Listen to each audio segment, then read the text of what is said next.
Hello students, welcome back again. Myself Adil Hussain Sheikh, Assistant Professor, Automobile Department, LJIT, and welcome to the lecture series of Automotive and Combustion Engine Technology. As we had a discussion in last lecture about stratified charge, and today we are going to discuss about some important parameters of stratified charge, like why stratification is necessary in particularly SI engines, which are the basic limitations of stratified charge engines, and what is the first basic engine in commercial market of stratified charge. So today we are going to discuss all these parameters in particular this lecture. Okay, and we had already discussed regarding introduction sessions as well as thermodynamics and combustion process, and today we are going to discuss about production engines with stratified charge gasoline direct injection systems. We had already discussed regarding stratified charge, what is stratified charge and which are the advantages of stratified charge. So, why to go for a stratification, right? And which are the advantages of stratification in particularly SI engines? So, let us discuss one by one. So, first one and most important features of the stratification is the ultra lean air fuel mixture. Okay, right? So many times we are facing issues regarding air fuel mixtures, right? So, in stratified charge engines, we are using ultra lean fuel mixtures, means we can get maximum fuel efficiency in minimum fuel consumption. Okay, and with the help of this ultra lean fuel mixture, we can also get higher compression ratio similar to the diesel body. Okay, second and most important thing of every engine is the overall higher fuel economy.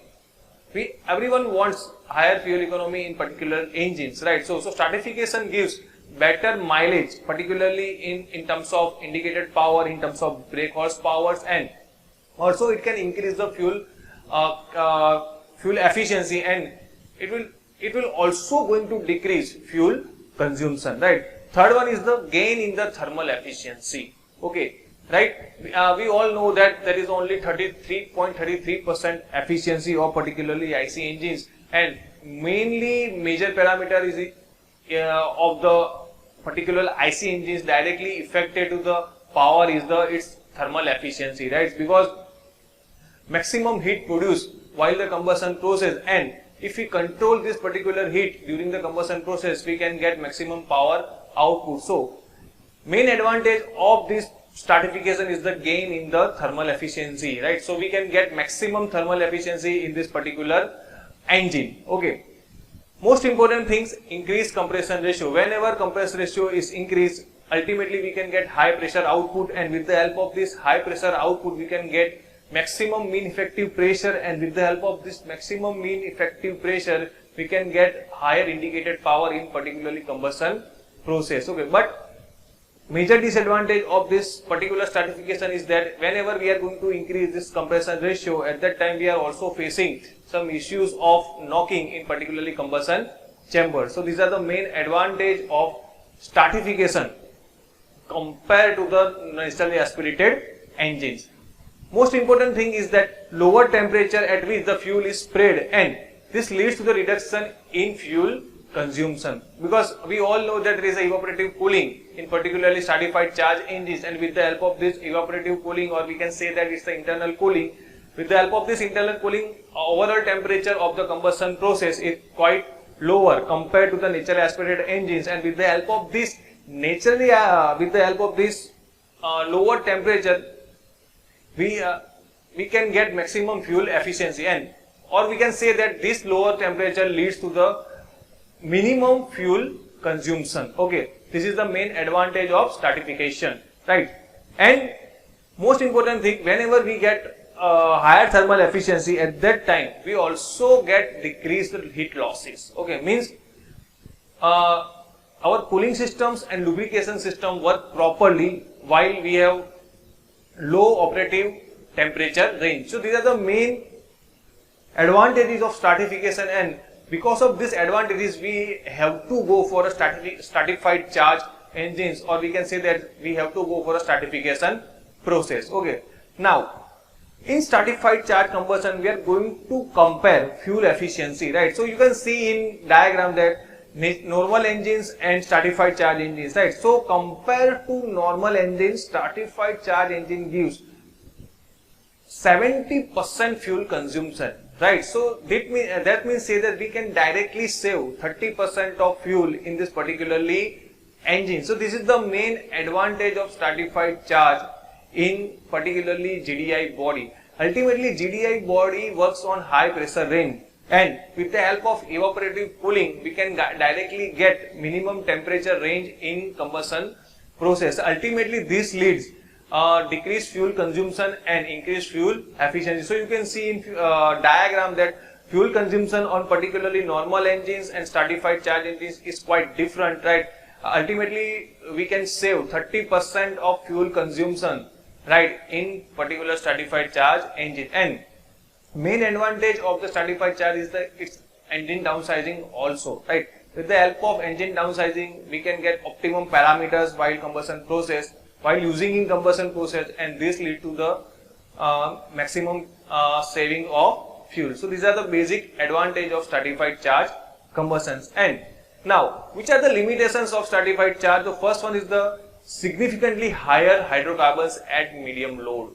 Okay, compared to naturally aspirated engines and diesel injection system, stratified charge produced maximum hydrocarbons at medium load. Medium load at what? At medium load at the engine side. Okay, at the medium load RPM, stratified charge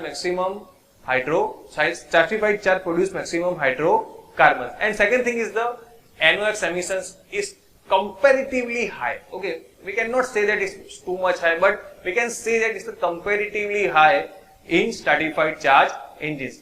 Third one is with increasing load, the injection volume of must increase, right? So we have to properly calibrate our injection system with increasing load, right? So we can get maximum fuel efficiency, and with the help of this injection system, we can also get proper indicated power, right? So with increasing load, we have to calibrate our injection capacity, right? And the area around the spark plug with mixtures become larger, right? Means in stratification process, while combustion take place, the whole area covers the spark plug, whole combustion area covers the spark plug range, right? So there might be some chances of soot formation, or there might be some chances of spark plug failure in this particular stratified charge process. So these are the main limitations of stratified charge engines, right?